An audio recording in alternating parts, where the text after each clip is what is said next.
Okay. कल वाला homework वाला क्वेश्चन बना है आप लोगों से?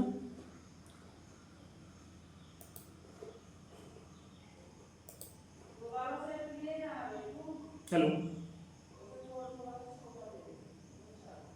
होमवर्क वाला क्वेश्चन बना है क्या?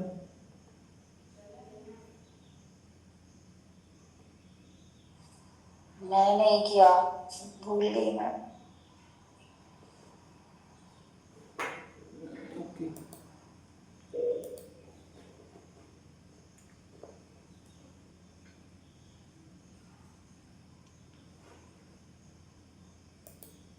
थोड़ा सा पहले उस वाले क्वेश्चन को डिस्कस करते हैं जो मैंने कल छोड़ दिया था बीच में, है ना? बोला था कि आपको आगे बताया जाएगा, उस वाले क्वेश्चन को पहले डिस्कस करते हैं, ठीक है? तो कल उसमें जो गिवन डाटा था वो क्या था? यहाँ पे कोई पॉइंट टी था, इधर एक लाइन टी आर थी, इसका बियरिंग था 60 डिग्री, ठीक है? और यहाँ के बाद अगर एक पॉइंट था W1,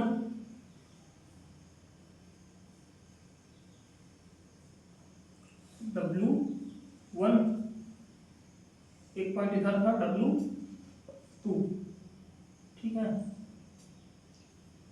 ये एंगल दिया हुआ था आपको कितना? 0 डिग्री एंड 15 मिनट। ये एंगल हमने कैलकुलेट किया था कितना? 0 डिग्री एंड 45 मिनट अप्रॉक्स था ये, है ना? और ये था 179 डिग्री। Am I correct? हाँ,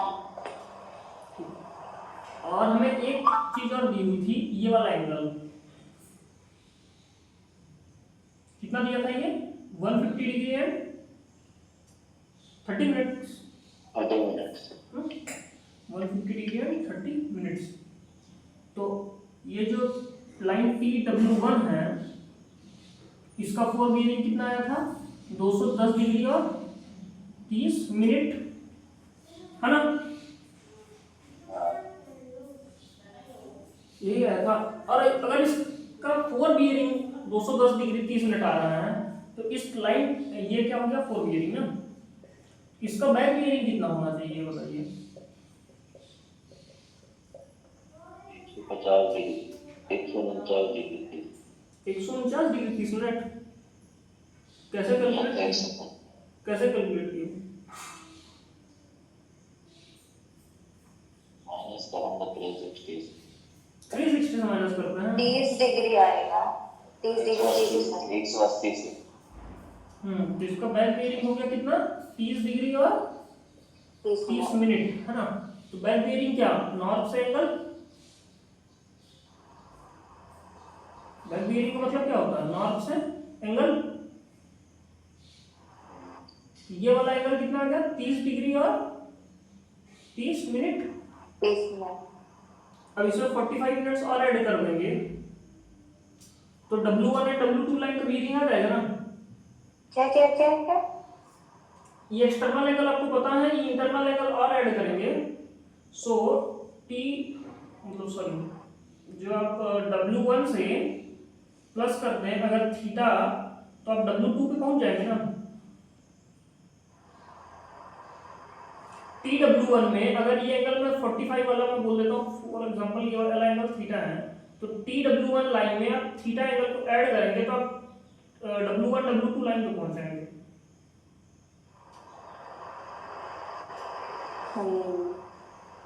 सो मुझे ना यही क्लियर नहीं हो रहा है कैसे ये W1 W2 लाइन का एंगल, मतलब पर्टिकुलर एक पॉइंट का एंगल अपन निकालते हैं। W1 W2 लाइन, ये थोड़ा लाइन में क्लिक। ये वाला लाइन TW1 है ना? तो ये जो एंगल आया 45 डिग्री, ये सॉरी 45 मिनट्स, अगर आपको यहां तक का एंगल पता है फॉर एग्जांपल, है ना, और ये वाला एंगल और जोड़ देंगे तो आप इस लाइन पे आ जाएंगे ना। आपको मान लीजिए आपको ये एंगल दिया हुआ है थीटा, ठीक है? उसके बाद ये एंगल दिया हुआ है अल्फा, तो अगर आप थीटा प्लस अल्फा करेंगे तो इस पॉइंट पे होंगे ना आप तो। अच्छा, हाँ।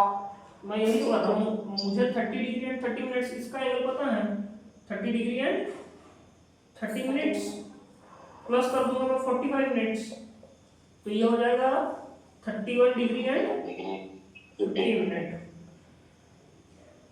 Now anyone any doubt? नहीं।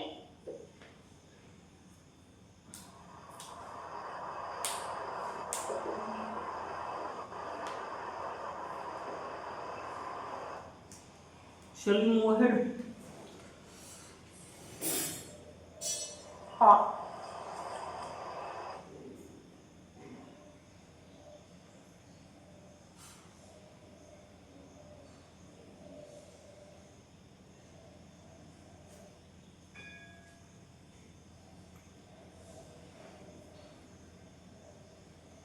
और अगर एक केस और बनता है, मान लो अगर W1 पॉइंट इधर होता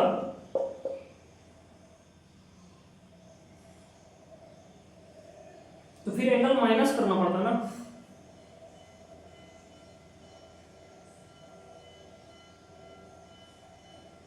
देखिए अभी ध्यान दीजिएगा, W1 कौन से क्वाड्रेंट में है? थर्ड क्वाड्रेंट में, क्योंकि एंगल कितना बना है 4 बियरिंग का 210 डिग्री है ना, 210 डिग्री थर्ड क्वाड्रेंट में ही आता है।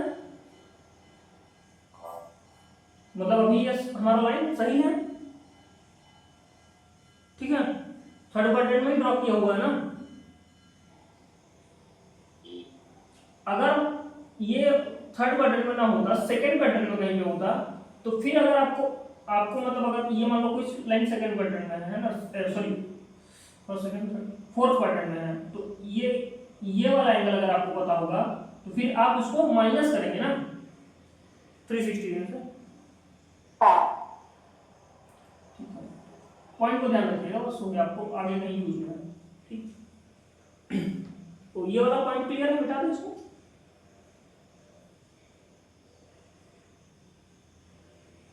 हाँ अब अगला क्वेश्चन क्या था हमारा? क्वेश्चन रीड आउट करिएगा। ये इसका आंसर इतना ही है। हाँ बियरिंग है तो फाइंड करना था हमें। कल जो मेरे माइंड में मेथड क्लिक कर रहा था, वो हिट कर रहा था, वो दूसरा मेथड था, वो बहुत टफ मेथड है, आप लोग क्लिक नहीं कर पाएंगे। तो इजी मेथड में सोचने की कोशिश कर रहा था, और इजी मेथड अब तक मैं यही सोच पाया था, ठीक है। तो हाँ अगला क्या क्वेश्चन था, नेक्स्ट क्वेश्चन जो भी था वो बताइए।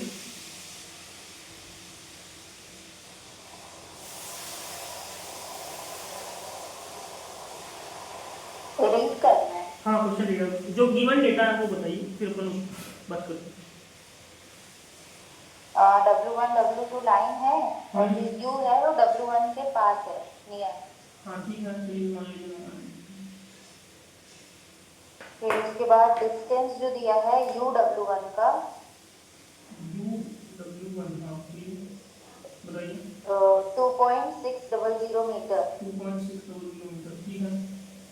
फिर डिस्टेंस UW2 हम्म 3.650 मीटर। 3.650 मीटर, ठीक है। फिर distance between W1 and W2 is 1.200। फिर एंगल दिया है W1 UW2, W1 UW2 यानी कि ये वाला है, मतलब U का एंगल, हाँ 0 डिग्री 14 मिनट 30 सेकेंड।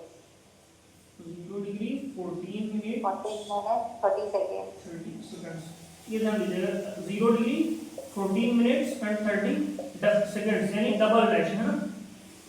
हाँ चलिए हाँ, और बताइए। फिर इन 2 मिनट का एंगल है।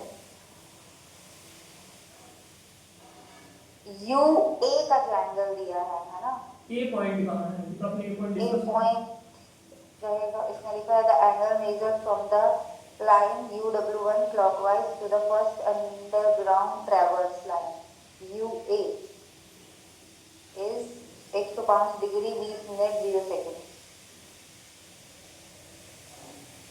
ओके आगे से R बनाए थे उस पे। हम्म फिर इसमें अपन को बियरिंग डिटरमाइन करनी है UA की, और surface bearing of W1 W2 was found to be 208 degree 29 minutes 40 second. W1 W2 की बियरिंग इस बार दी हुई है, ठीक है मैं समझ गया। UA की बियरिंग निकालनी है।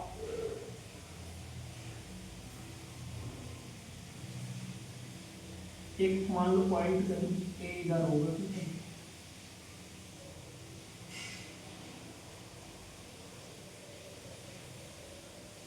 ये स्ट्रेट क्यों बना दिए पॉइंट? भी अपन एज्यूम कर रहे हैं, कहीं भी हो सकता है वो तो।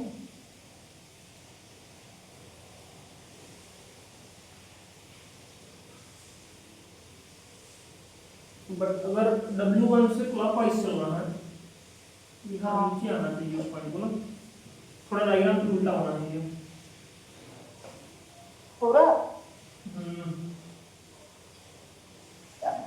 डायग्राम ऐसा होगा, ये U पॉइंट यहाँ कहीं पे होगा, ऐसा लाइक दिस। क्या डिस्टेंसेस क्या बताया था? 2.600 और ये 3.6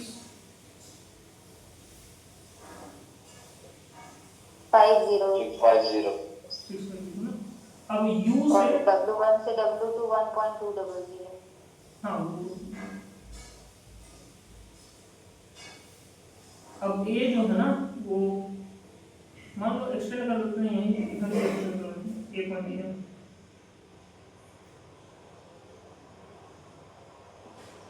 U का एंगल दिया था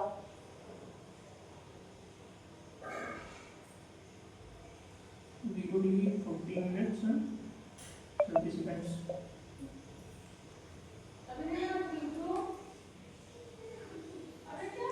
U एक ट्रेवर्स का लाइन पॉइंट W1 UW1 से दिया था ना, क्या? UW1 से क्लॉकवाइज डायरेक्शन में UA हाँ इज 105 डिग्री 20 मिनट्स।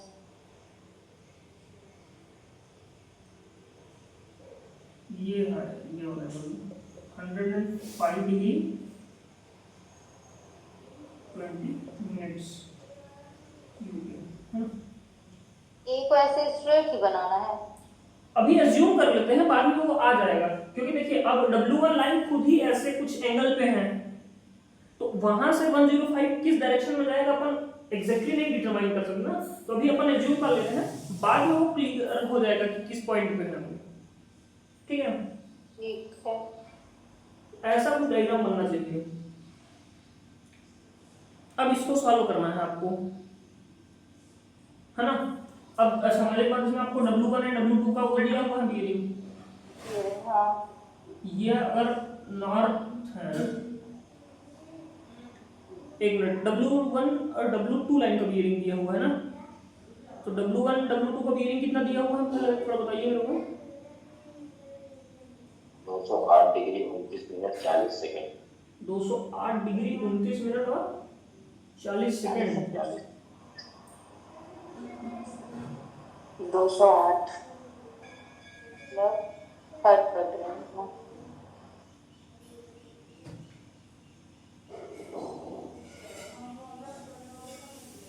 डायग्राम करो लिखा बना।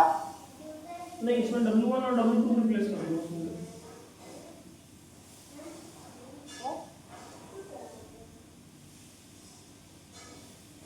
अब ऑलमोस्ट ये थर्ड क्वाड्रेंट में ही खुलेगा, मतलब वो वाला नहीं हॉरिजॉन्टल हो जा रहा लाइन, बट अगर थोड़ा सा टिल्ट करता हूं उसको नीचे की तरफ तो थर्ड क्वाड्रेंट में खुलेगा।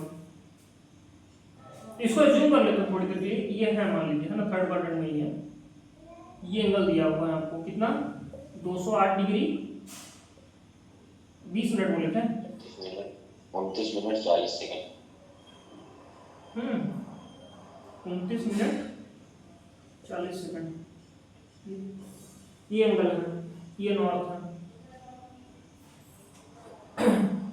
चलिए डिस्टेंसेस भी तो स्वैप करने पड़ेंगे यार, सॉरी। 3.650 2.600 अब इसमें कैलकुलेट करना है आपको क्या, UA की बियरिंग। UA की बियरिंग है ना। तो ठीक है, ये एंगल फाइंड करेंगे और देन कुछ कैलकुलेशंस लगाएंगे और आ जाएगा आपको।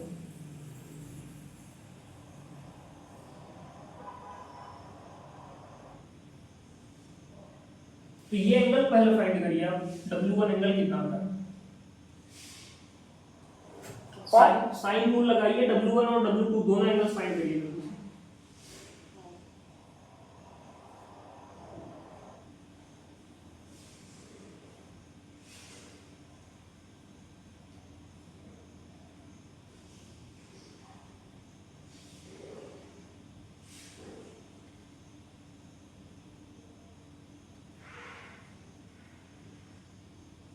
साइन रूल का यूज करिए और W1 और W2 दोनों एंगल्स फाइंड करिए।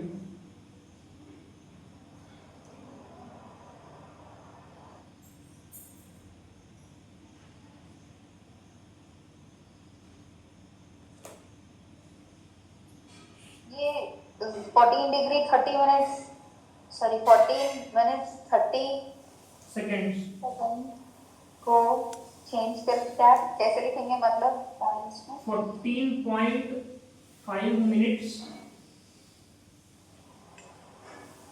14.5 मिनट्स ये हो गया।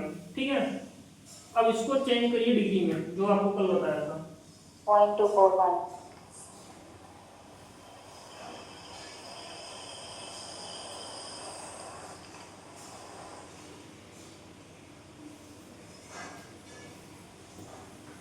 वो बेसिक चीज याद रखिए, 1 डिग्री इक्वल टू 60 मिनट और 1 मिनट इक्वल टू 60 सेकेंड्स।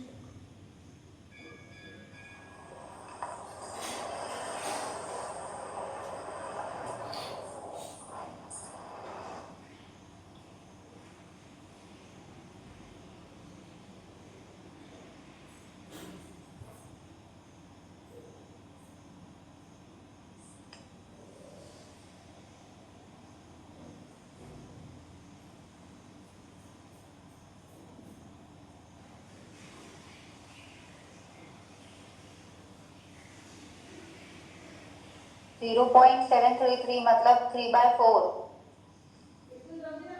मतलब 0 डिग्री 45 मिनट्स ऐसे ही।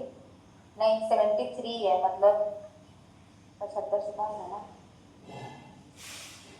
73 ऐसा बोल रहे हो, 0.733।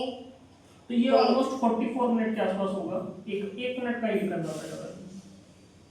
हाँ तो 0. जो भी आपका आंसर है ना 0.73, उसमें इंटू 60 करिए, उसमें इंटू 60 करिए। 43.98। 43.98 ना, हाँ तो अप्रॉक्सीमेट 44 मिनट ही आ रहा है। देखिए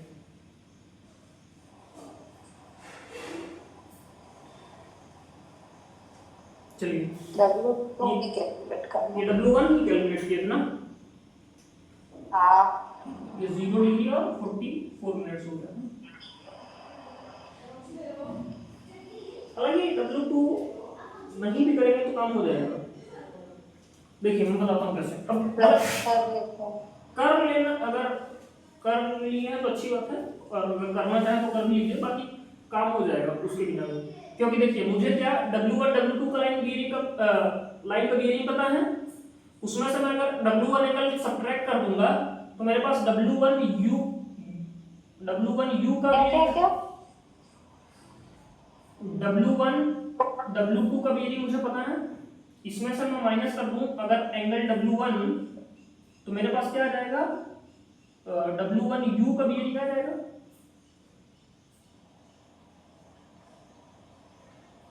W1 W2 गिवन है, माइनस कर देंगे एंगल W1, हम्म सो 208 डिग्री 29 मिनट 40 सेकेंड में से मैं माइनस करूंगा क्या, 0 डिग्री और 44 मिनट्स। तो जो भी आंसर आएगा वो बताइए जल्दी से। 208 degree 29 minute 40 second minus 44 minute.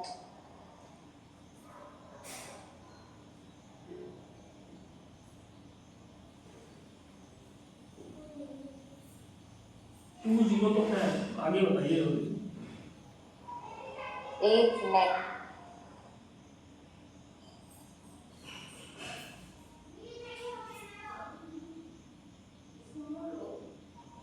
तो 207 डिग्री 45 मिनट 40 सेकंड। हाँ 260 डिग्री 260 डिग्री 45 मिनट और 40 मिनट, ठीक, वेरी गुड। अब ध्यान दीजिए, मेरे पास ये क्या आया है, W1 U का बियरिंग है ना, और मुझे UA का बियरिंग चाहिए, है ना। तो अब देखिए, अगर मुझे ये बाहर वाला एंगल जो है, ये वाला थीटा पता चल जाए तो काम हो जाएगा, है क्या ना। क्या क्या? एंगल U जो है, ये बाहर एक्सटर्नल एंगल U अगर मुझे पता चल जाए तो मेरा काम हो जाएगा। और एक्सटर्नल एंगल फाइंड करने के लिए देखिए, ये मुझे टोटल एंगल दिया हुआ है, इंटरनल एंगल दिया हुआ है, तो टोटल माइनस इंटरनल कर दूंगा तो मेरे पास एक्सटर्नल बचेगा, दैट इज W2U माइनस 360 कहां से आ गया, सॉरी हाँ करो करो। 105 W2U माइनस U इंटरनल, है ना, U इंटरनल करूंगा तो मेरे पास आ जाएगा क्या, U एक्सटर्नल, सॉरी W2U नहीं है यार, W2A है,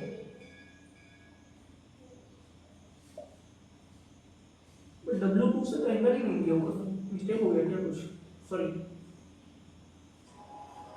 W1 से दिया हुआ है यार, W1A प्लस U इंटरनल करेंगे तब UX,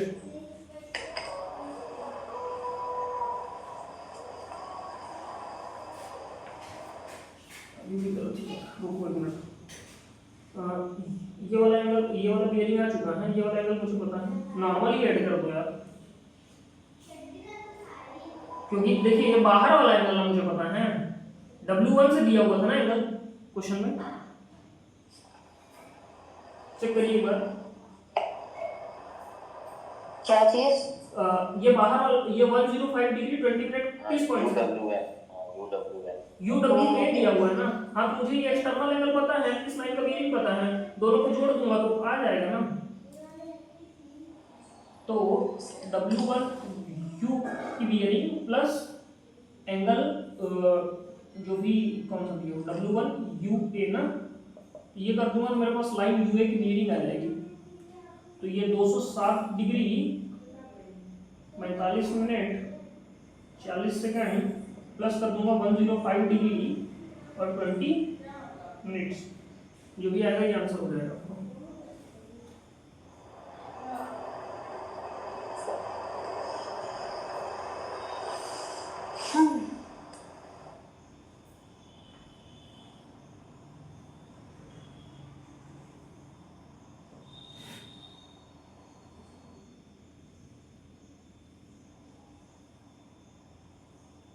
तीन सौ 13 degree 113 degree 5 minute 40 second. 313 degree 5 minute 40 second,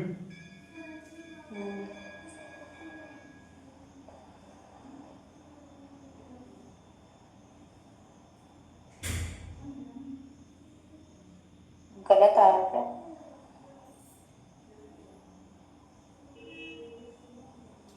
लग तो मुझे भी कुछ ऐसा ही था, गड़बड़ कहाँ हुई ये देख रहा हूँ।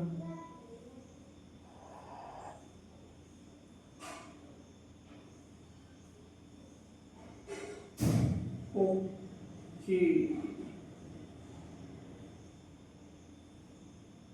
ये जो आया था ये देखिए 180 से बड़ा है ना,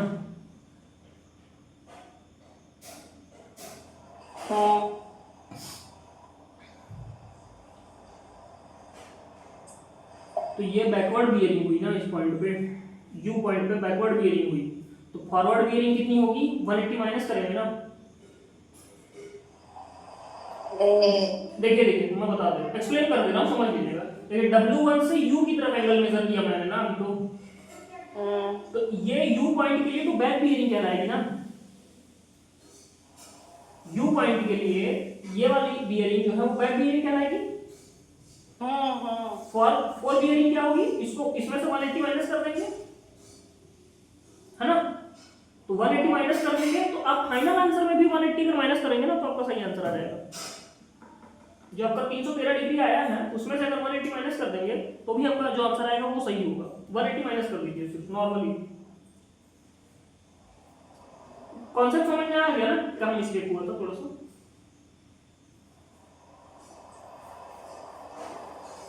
हेलो, हाँ कॉन्सेप्ट क्लियर है ना, मिस कहाँ हुआ था हम लोग से।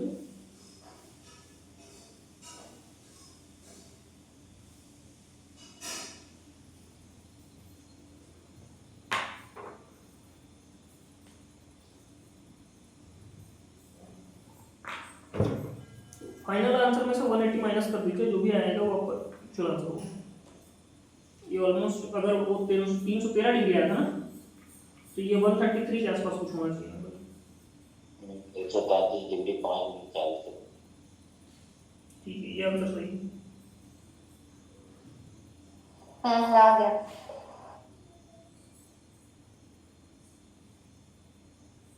अब ये सिली मिस्टेक मेरे से भी हो गई,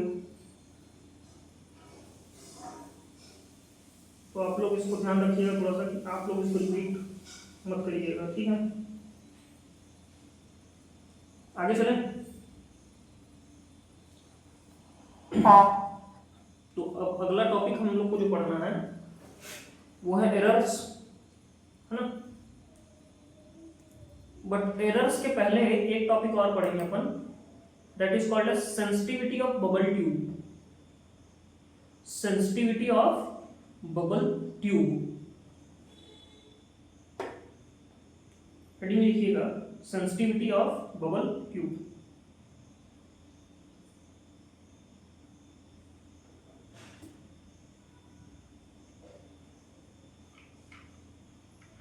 सेंसिटिविटी ऑफ बबल ट्यूब।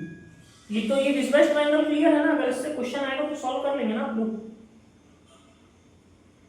चलो,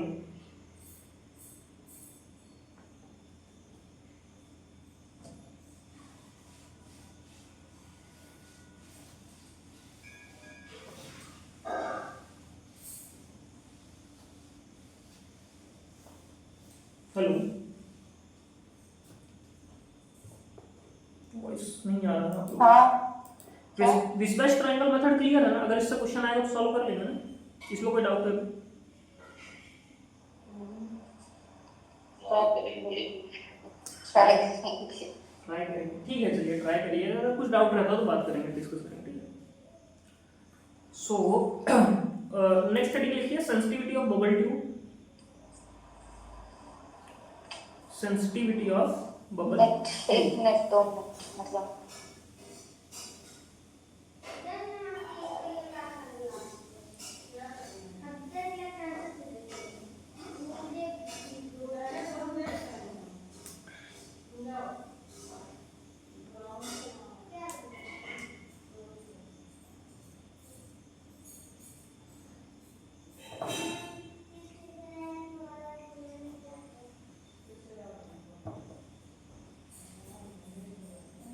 कंटिन्यू करें।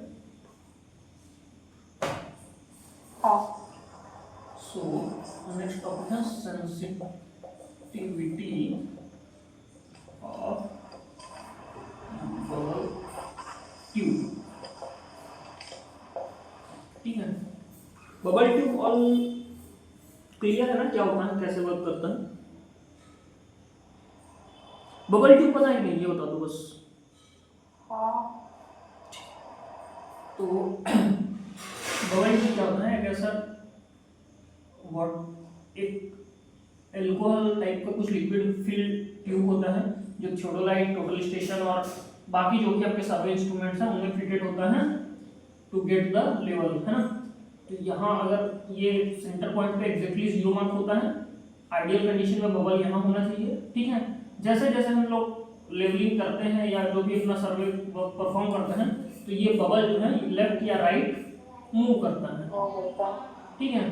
तो इसको ये कितना मूव हुआ है इसके लिए यहाँ पे ग्रेजुएशंस बने हुए होते हैं, ठीक है। दोनों साइड पर कुछ ग्रेजुएशंस बने हुए होते हैं। तो अब सेंसिटिविटी इन द सेंस कि बबल ट्यूब, ये जो बबल ट्यूब है को कितना सेंसिटिव है, कितने वेरिएशन पे वो बबल कितना मूव कर रहा है। मान लीजिए हमने 1 मीटर का लेवल अप या डाउन कर दिया, ठीक है। इनिशियल कंडीशन ये था, नाउ 1 मीटर का मैंने टिल्ट दिया, ठीक है।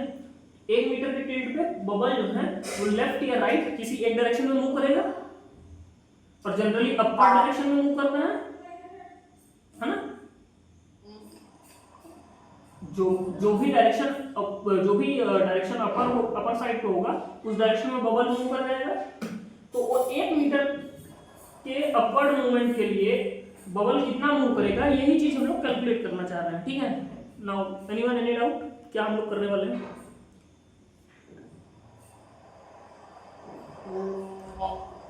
ठीक है ना, चलिए। तो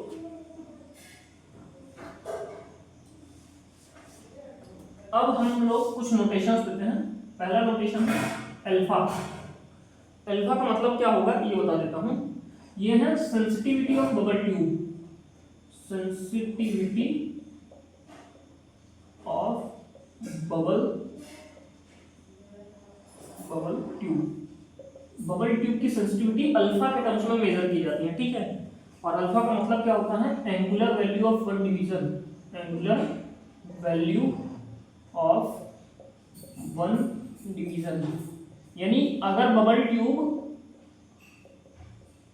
का बबल वो एक डिवीजन मूव किया है तो उसका एंगुलर वैल्यू, एंगल के टर्म्स में वो कैसे रिप्रेजेंट किया जाएगा, वो अल्फा का वैल्यू होगा, ठीक है।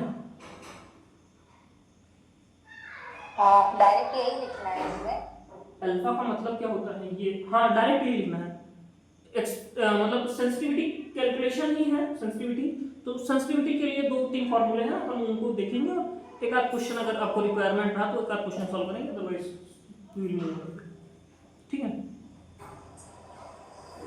सो अल्फा का मतलब होता है sensitivity of the bubble tube, angular value of one division. Now anyone any doubt? लिख लेंगे। हाँ,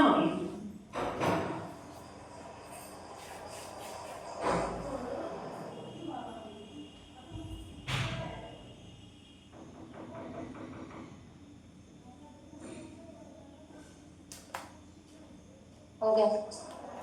एल नेक्स्ट नोटेशन होता है एल। इसका मतलब होता है length of one division, length of one division, है ना, ऑन द ग्रेजुएटेड स्केल। जो आपका स्केल ग्रेजुएटेड है वहां पे, जो आपका स्केल मार्क है उसमें एक डिवीजन का लेंथ कितना है वो रिप्रेजेंट करेगा एल से। Length division, length of one division graduated scale of the bubble tube.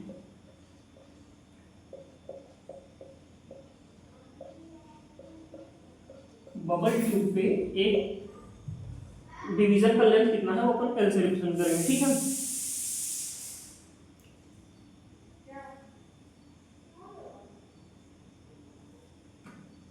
और आर जो है वो क्या रिप्रेजेंट करता है? Radius of curvature, radius of curvature, radius of curvature of the inner top, the inner top surface of the bubble tube.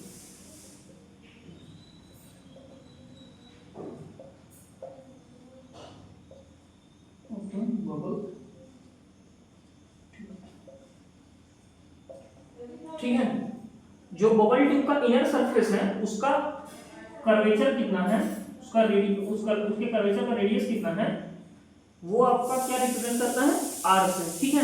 Now anyone any doubt? नहीं। तो इसको मिटा दें। हाँ। अगर आप लोगों ने बेसिक ज्योमेट्री पढ़ा होगा तो उसमें जो आर्क लेंथ होता है, हाँ, अगर एग्जांपल समझा जाए थोड़ा सा, ये वाला अगर आपको ध्यान में होगा, ये मान लीजिए रेडियस है आर, ये एंगल है थीटा, और ये लेंथ है L, है ना। L equal to r theta होता था कि नहीं होता था? हेलो। हेलो, क्या होगा, वॉइस ब्रेक हो गया था क्या? हाँ। तो मैं ये बोल रहा था, अगर आपने बेसिक ज्योमेट्री पढ़ा होगा तो ये एंगल मान लीजिए थीटा है और ये रेडियस r है और ये लेंथ L है, तो L equal to r theta होता है इन जनरल ज्योमेट्री में। हाँ, ठीक है, r equals to length r radius. ठीक है। तो अब अगर बेसिक ज्योमेट्री में ये होता है तो हमारी ज्योमेट्री में भी यही होना चाहिए। So L equal to r into alpha, है ना, यही होगा।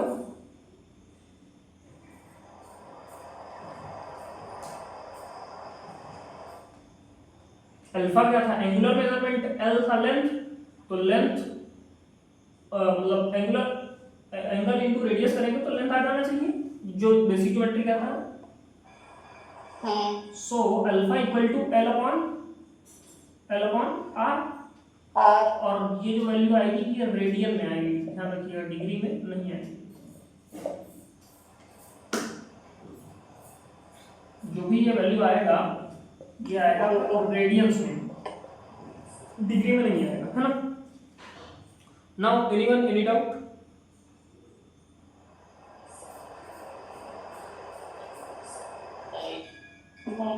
आगे चले।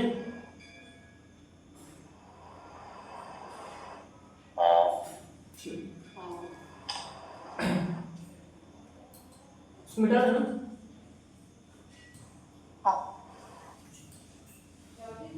ये तो एक तरीका हो गया सेंसिटिविटी कैलकुलेट करने का, है ना। एक दूसरा तरीका भी होता है, उस केस में क्या होता है ना कि हमें ये जो आपको लेंथ और रेडियस है ये नहीं दिया होता, कुछ दूसरी वैल्यूज दी बनती है। देन उस केस में हम लोग कैसे फाइंड करते हैं वो हम, उस केस में क्या दिया होता है, डिस्टेंस दी होती है d, distance of the staff from instrument, यानी जो हमने इंस्ट्रूमेंट सेट किया है, थ्योडोलाइट, टोटल स्टेशन या जो भी डंपी लेवल, ऑटो लेवल, उससे जो है वो स्टाफ का डिस्टेंस कितना है, ठीक है। मतलब जिस पॉइंट पे आपका इंस्ट्रूमेंट रखा हुआ है, जिस स्टेशन पे आप फोकस कर रहे हैं, दोनों स्टेशन के बीच का डिस्टेंस वो आपको d गिवन होगा, ठीक है। सेकंड पढ़ रहे हैं ना अपन। हाँ, मतलब सेंसिटिविटी कैलकुलेट करने का दूसरा तरीका है ये।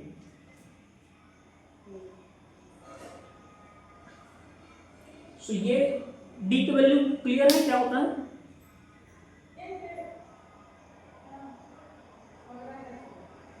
ठीक है, d के बाद आपको एक नेक्स्ट चीज दी होगी s होता है change in staff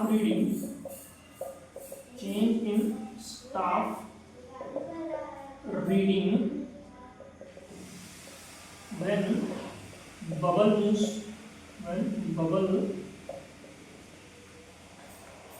moves by n divisions, मतलब ये है कि इनिशियली आपका स्टाफ का रीडिंग मान लीजिए 0 था, ठीक है, और बाद में आपका स्टाफ का रीडिंग हो गया 2.25, तो अगर आपने 0 से 2.25 तक चलाया है तो चेंज कितना आया, 2.25 कब चेंज आया, फाइनल माइनस इनिशियल।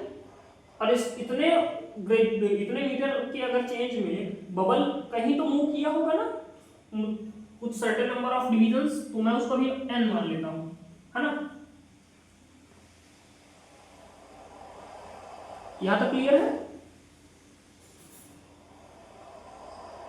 हाँ। ठीक। नाउ n का वैल्यू क्या है, number of divisions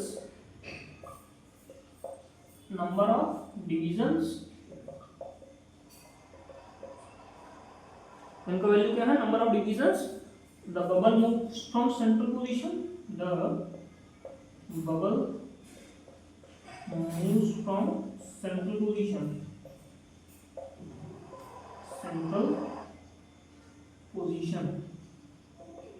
bubble central position से मूव करके कितना मूव किया है वो अपन n से डिनोट करते हैं, ठीक है।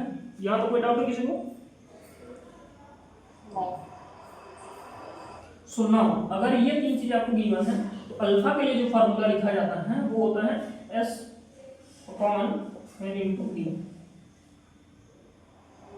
और ये भी आपका रेडियन में ही आएगा, ठीक है। ये वैल्यू है आपका radian S upon n into d। Now anyone any doubt?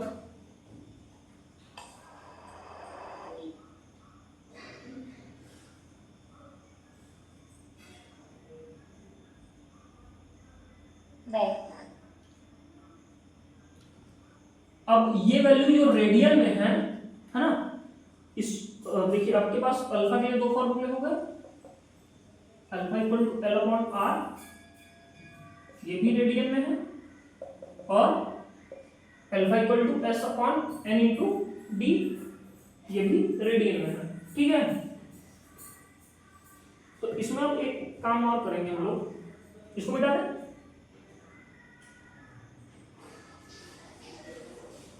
Hello, हाँ। इस साइन को रफ कर देना। हाँ।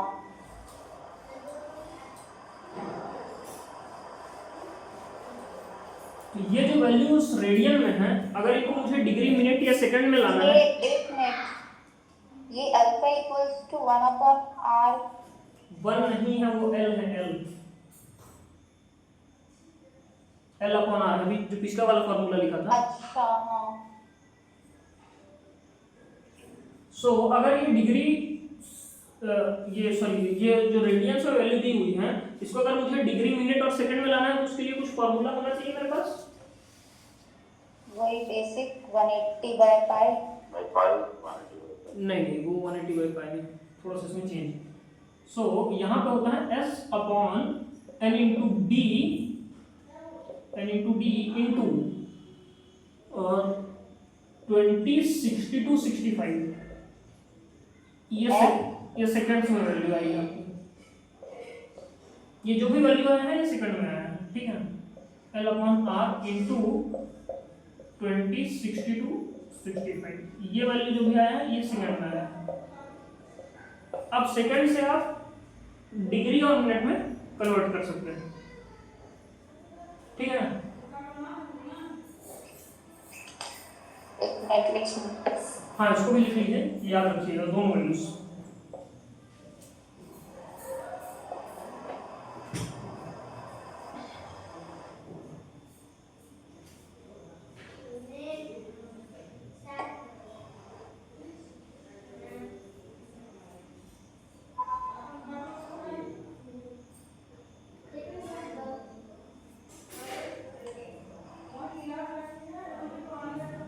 दोनों सेकंड्स में आया ना, 20, 60 to 65। हाँ, दोनों वैल्यू सेकंड्स में ही आएंगी।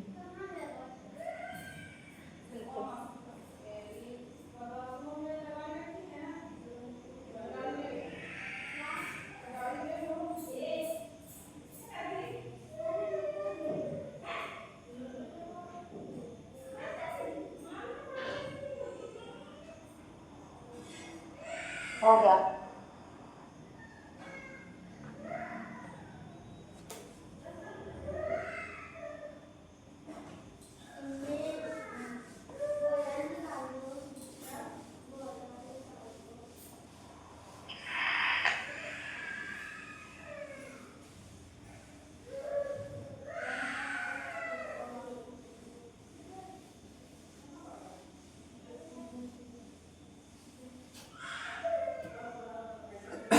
अब चलते हैं एरर की तरफ, है ना।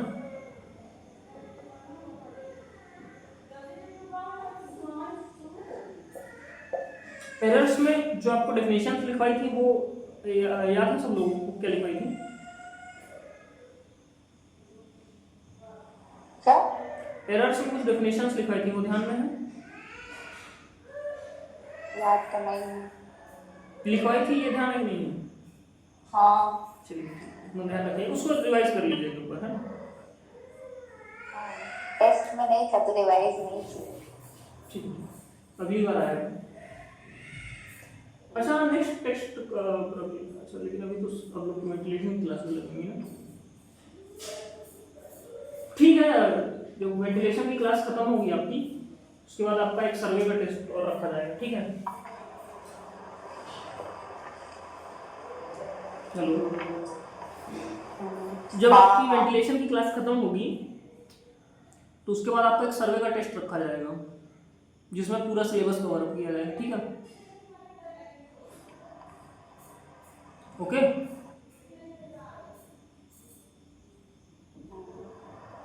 सूर्यांश आपका रिस्पॉन्स नहीं आ रहा है, क्या बात है? नहीं रखना है क्या टेस्ट? नहीं रहना है, कोई दिक्कत नहीं। चलिए, देखिए एरर में हमने ना कुछ फॉर्मूले देखे थे जो बेसिक वाले फॉर्मूले थे, जैसे कि अगर सम या डिफरेंस जब भी अपन करते हैं,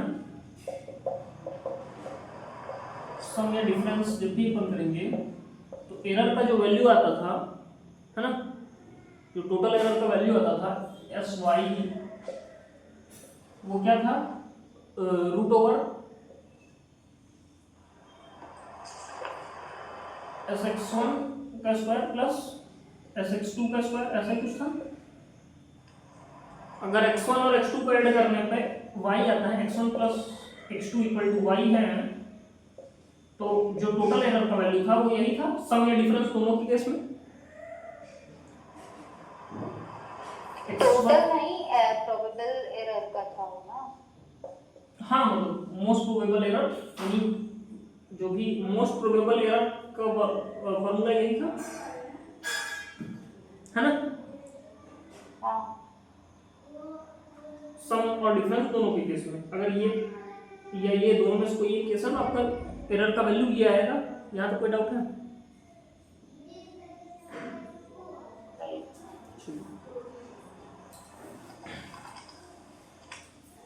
मिटा दे इसको,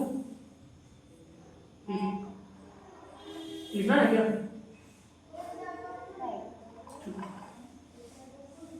एक केस और हमने देखा था, मल्टीप्लाई या प्रोडक्ट या डिवीजन का, है ना।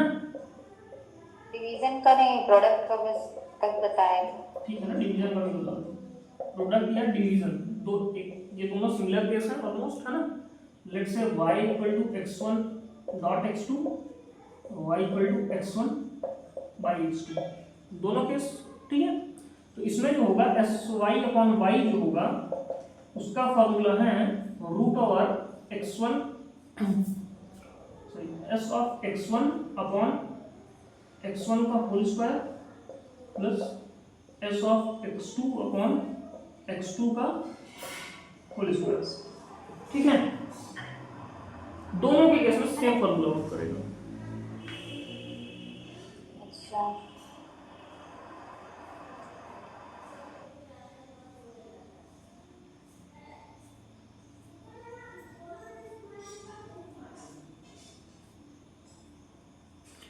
अच्छा, एक चीज और हो सकती है इसमें, एक थोड़ा सा ध्यान दीजिएगा मल्टीप्लिकेशन वाले केस में, कि दो में से कोई एक वैल्यू कांस्टेंट हो और दूसरी वेरी कर रही हो, ठीक है।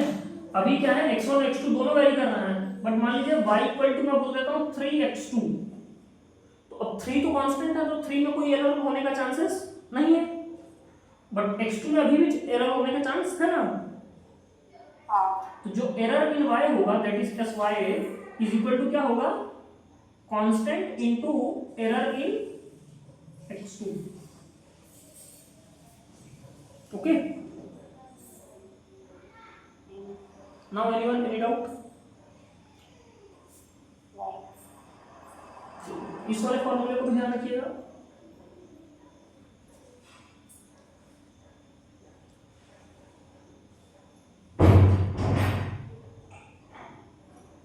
अब जो मेन टॉपिक इसमें डिस्कस करने वाला था, जो कल के टेस्ट में आया भी था और आप लोग ध्यान नहीं दे पाए थे उसको, वो डिस्कस करते हैं।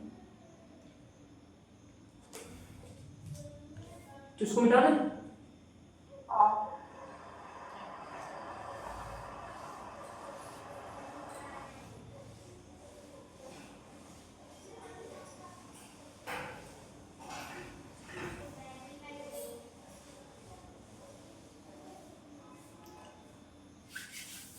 ये है corrections in length, corrections in length के लिए, है ना,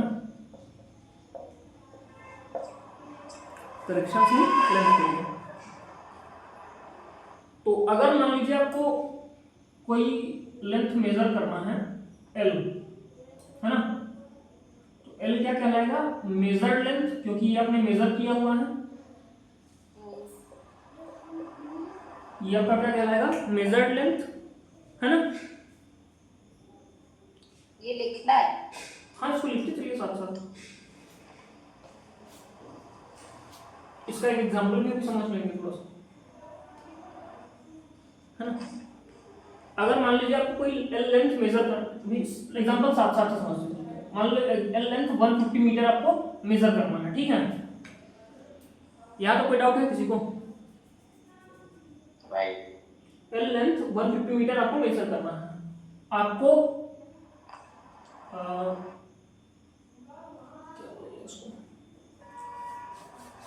L0 यानी कि actual length of tape, actual length of tape, tape का एक्चुअल लेंथ आपको दिया हुआ है, that is equal to 30 metre, ठीक है।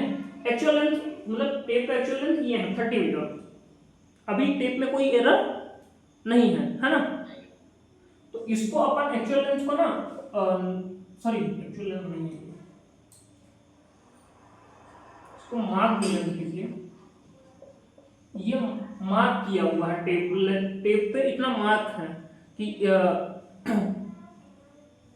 30 मीटर का टेप है, ये उसका कंपनी कहता है, ठीक है, कंपनी ने जब बना के दिया था हमें तो वो 30 मीटर का था। इसी को अपन ना मार्क लेंथ या फिर नॉमिनल लेंथ भी बोलते हैं, इसी को नॉमिनल लेंथ, नॉमिनल लेंथ, ठीक है, क्योंकि एक्चुअल तो कोई डिफरेंस हो जाएगा।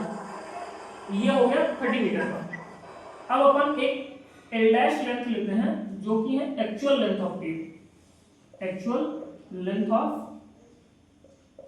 टेप, ये मान लेते हैं अपन है 30.05 मीटर, मतलब कंपनी कहती है 30 मीटर का टेप है, बट एक्चुअल में वो है 30.05 मीटर का, कुछ एरर है उसमें, ठीक है।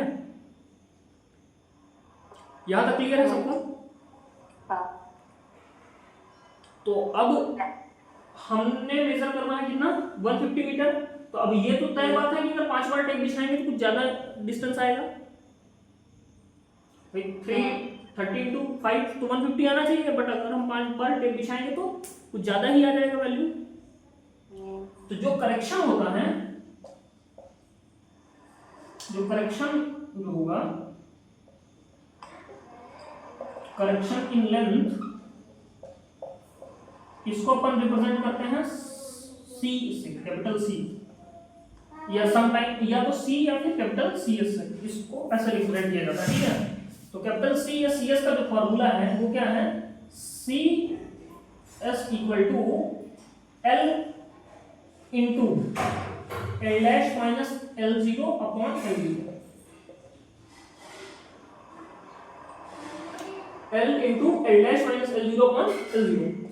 Now anyone any doubt? ठीक है, पहले इस फॉर्मूले को नोट कर लीजिए, फिर ये जो गिवन डेटा है इसके हिसाब से करेक्ट लेंथ बताइए, मतलब सॉरी करेक्शन इन लेंथ बताइए, करेक्शन इन लेंथ क्या आएगा, करेक्शन वो बताइए।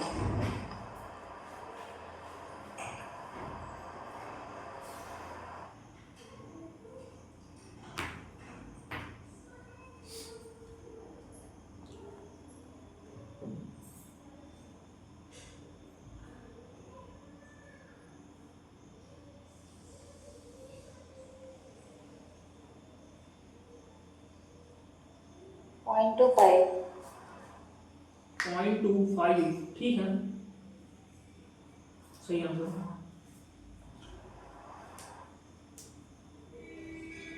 फॉर्मूलास कैलकुलेट किया ना, इसे डायरेक्ट तो नहीं बता दिए, फॉर्मूले सीखेंगे। ठीक है।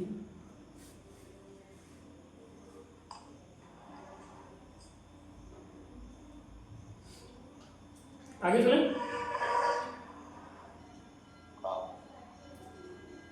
ये वाला फॉर्मूला क्लियर है, इसमें किसी को कोई डाउट है? Anyone any doubt something? नहीं।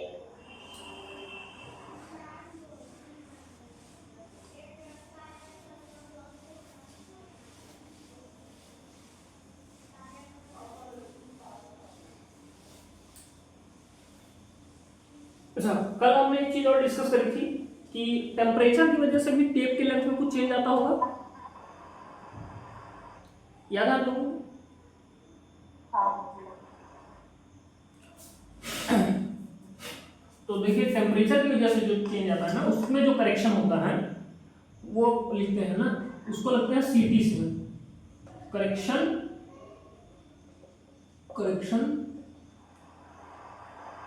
For temperature. ठीक है, करेक्शन फॉर टेम्परेचर, कि टेम्परेचर की वजह से जो भी चेंज आ रहा होगा उसमें जो करेक्शन होगा वो अपन कैसे रिप्रेजेंट करेंगे?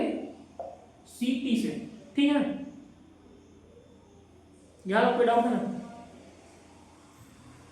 जो नॉर्मल टेप के लेंथ की वजह से जो चेंज आ रहा था वो अपन सी या सी एस से रिप्रेजेंट कर रहे थे, जो टेम्परेचर की वजह से करेक्शन आ रहा है उसको अपन सीटी से रिप्रेजेंट कर रहे हैं। ठीक है, इसमें कुछ और डेटा गिवन रहता है, दैट इज अल्फा। अल्फा होता है coefficient of thermal expansion, coefficient of thermal expansion. ठीक है, of material, coefficient of thermal expansion of material, ये आपको क्वेश्चन में गिवन रहेगा। हर मतलब जो नॉर्मल अपन टेप यूज करते हैं नायलॉन वाला जो यूज होता है उसके लिए कोफिशिएंट ऑफ थर्मल एक्सपेंशन अलग होता है, स्टील के टेप के लिए अलग होता है, और बाकी जो भी टेप आता है उसके लिए मतलब जैसे जैसे मटेरियल चेंज होता जाएगा वैसे वैसे अल्फा चेंज होता जाएगा। तो ये आपको क्वेश्चन में गिवन रहेगा। हाँ, ये आपको क्वेश्चन में गिवन रहेगा। ठीक है, और अगर नहीं गिवन रहता है तो फिर आपको अल्फा कैलकुलेट करने के लिए यही क्वेश्चन आएगा।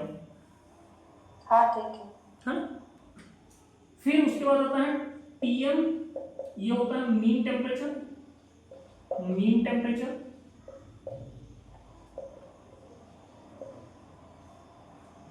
मीन टेम्परेचर है ना, mean temperature during measurement, during measurement, जब भी हम मेजरमेंट ले रहे हैं उस ड्यूरेशन में एवरेज टेम्परेचर कितना है वो। ठीक है,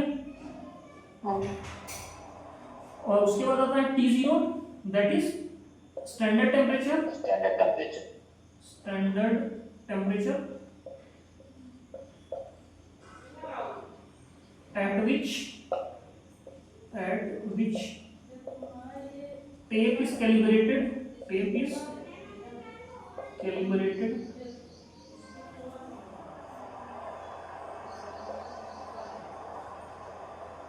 यानी कि वो टेम्परेचर जब टेप बना होगा, है ना? हाँ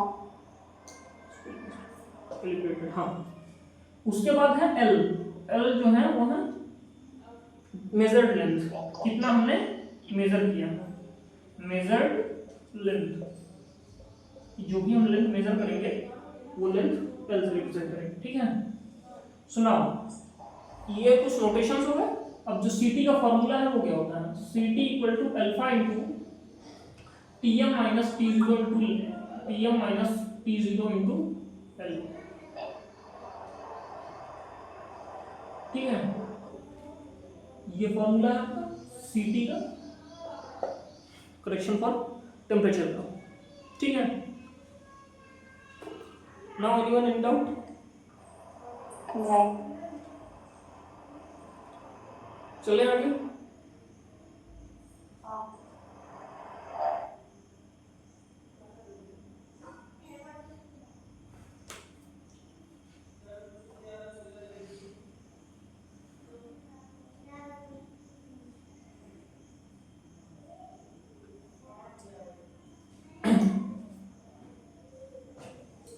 अब एक नेक्स्ट जो फॉर्मूला है वो है सैग करेक्शन।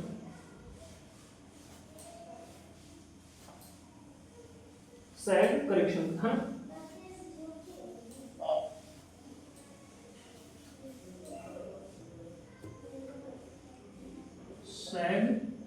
करेक्शन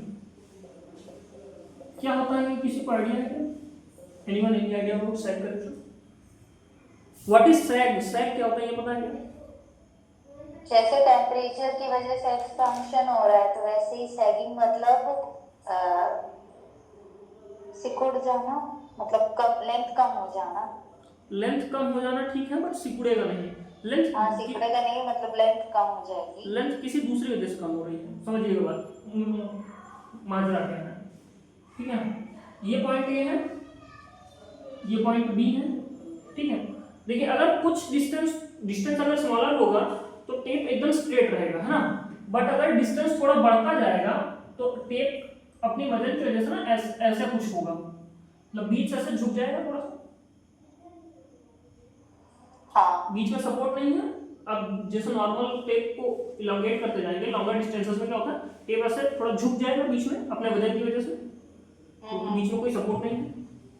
तो ये जो झुकने की मतलब अपने वेट की वजह से जो टेप नीचे की तरफ झुक गया है उसकी वजह से रीडिंग कुछ कम आएगी, हाँ है ना, या तो कुछ कम आएगी या कुछ ज्यादा आएगी, वो यही कहलाता है आपका सैगिंग, ठीक है।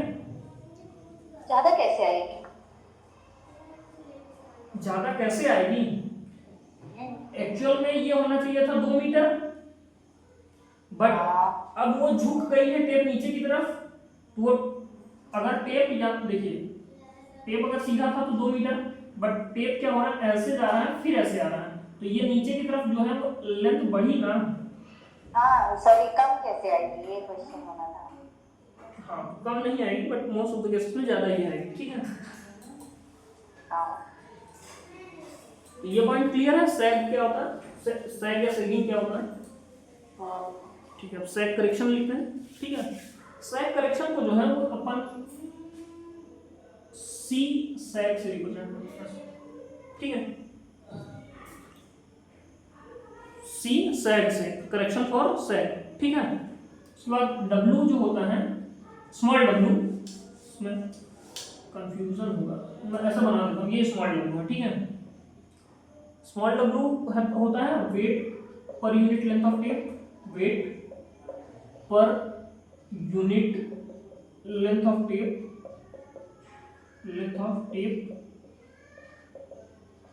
ठीक है, weight per unit length of tape, यहां तक ठीक है। हाँ एल क्या है, length of tape suspended between supports, length of tape suspended between supports, यानी दो सपोर्ट्स के बीच में कितना लेंथ जो है टेप का अवेलेबल है ना, ये क्या आएगा आपका एल लेंथ, ठीक है। देन आप लोग अगर थोड़ा सा इमेजिन कर पाए तो हम लोग क्या करते हैं, खींचते भी हैं कि हम लोग सैगिंग को कम कर पाए, है ना। तो वो क्या होता है, जो हम लोग फोर्स लगाते हैं वो होता है पुल, है ना। तो ये P जो है वो क्या कहलाएगा, अप्लाइड पुल, ठीक है, अप्लाइड पुल। अच्छा अगर यूनिट वेट ये है और एल लेंथ है तो W equal to W into L, ये आपका टोटल वेट हो जाएगा। देखिए एक यूनिट लेंथ का वेट इतना था और टोटल लेंथ से मैंने मल्टीप्लाई करा दिया तो मेरे पास टोटल वेट आ जाएगा। Now anyone any doubt?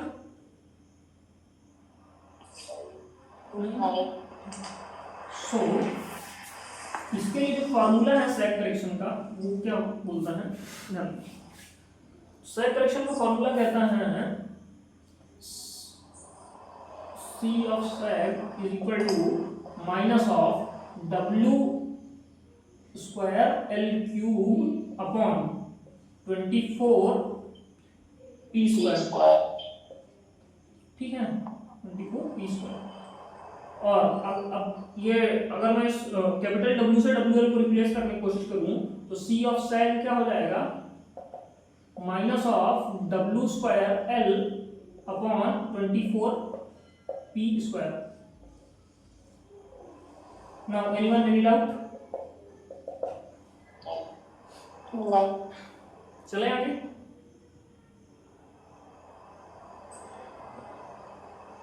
हाँ।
अच्छा, और किसी चीज की वजह से एरर आ सकता है क्या?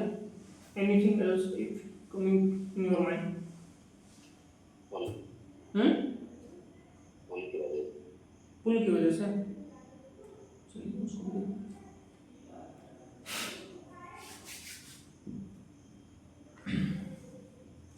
पुल में। अच्छा, एक चीज बता देते हैं पहले, मॉड्यूलस ऑफ इलास्टिसिटी पता है क्या आप लोगों को? हेलो, मॉड्यूलस ऑफ इलास्टिसिटी पता है?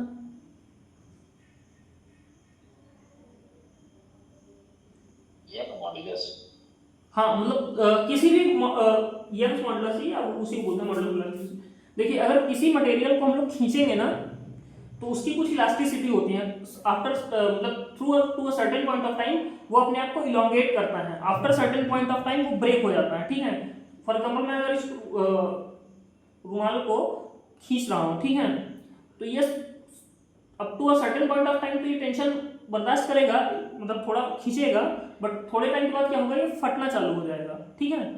तो वहां पे इसका मॉडुलस ऑफ इलास्टिसिटी ब्रेक हो जाएगा। ये पॉइंट क्लियर है सबको? ठीक है। सो जो पुल की वजह से करेक्शन आता है ना, पुल करेक्शन, इसको अपन रिप्रेजेंट करते हैं सीपी से, सीपी से, ठीक है। करेक्शन फॉर पुल ना, करेक्शन फॉर पुल, ये होता है सीपी। पुल की वजह से जो भी करेक्शन आया है वो अपन इससे कैलकुलेट करेंगे, ठीक है। इसमें क्या होता है ध्यान दीजिए, पी होता है अप्लाइड पुल, अप्लाइड पुल, ठीक है। जो आप पुल अप्लाई कर रहे हैं, है ना। पी नॉट होता है स्टैंडर्ड पुल, स्टैंडर्ड पुल, यानी कि जो कंपनी कहता है कि इतना पुल अप्लाई करेंगे तो इसमें कोई दिक्कत नहीं आएगी, ठीक है। यानी जो भी उस स्टैंडर्ड टेम्परेचर प्रेशर पे पुल अप्लाई करना चाहिए उतना पुल, वो होता है स्टैंडर्ड पुल, पी नॉट, है ना। फिर आता है आपका एल लेंथ, यानी मेजर्ड लेंथ, मेजर्ड लेंथ, ठीक है। ए होता है cross sectional area of tape, cross sectional,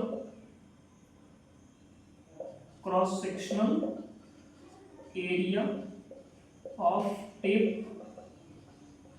ठीक है। And then finally E, that is modulus of elasticity, modulus of elasticity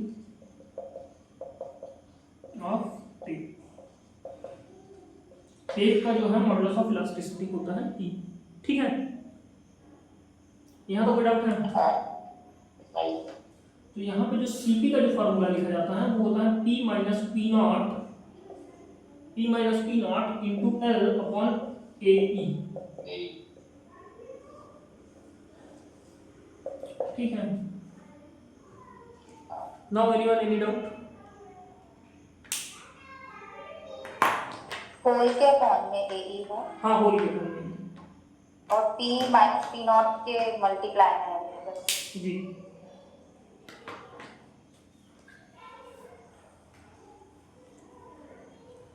अब किसी को कुछ डाउट हो तो बताइए, मेरे साइड से सिलेबस कंप्लीट हो चुका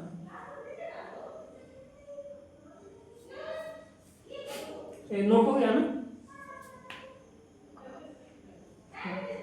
So if now anyone have any doubt, you can ask freely.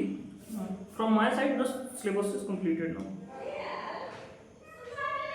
आप कह रहे थे 1-2 क्लास और लेंगे अभी?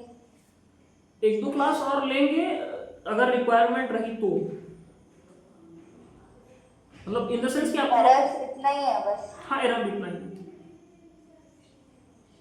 ये लेंथ वाले करेक्शन उस दिन नहीं बताए थे आप लोगों को, तो मेरे को यही था कि एक बार दोबारा से वो पुराना वाला रिवाइज करा के और इसको लेंथ वाले करेक्शन उठाने।